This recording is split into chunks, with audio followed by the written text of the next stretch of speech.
L'objectif de cette journée, c'est comment la puissance publique peut travailler avec les tiers-lieux.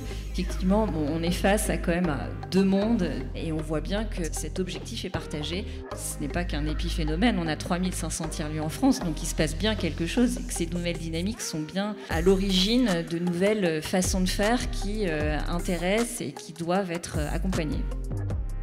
Vous parlez beaucoup de transition écologique, mais moi j'aimerais aussi parler de transition démocratique, sociale, culturelle, c'est-à-dire qu'on croise l'ensemble des enjeux de notre société contemporaine et ils sont extrêmement importants aujourd'hui dans la complexité de notre monde. Je pense que, notamment dans la table ronde, on a compris que les tiers-lieux étaient un objet protéiforme qui intéressait de plus en plus les collectivités de manière diverse. Pour autant, ils suscitent aussi des interrogations légitimes de la part de l'acteur public.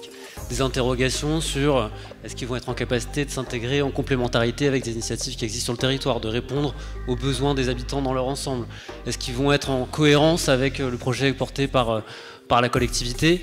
Ou encore, est-ce que les compétences réunies autour de ces projets, qui sont des compétences différentes de celles qu'on réunit dans une collectivité, sont de nature à garantir la pérennité du projet?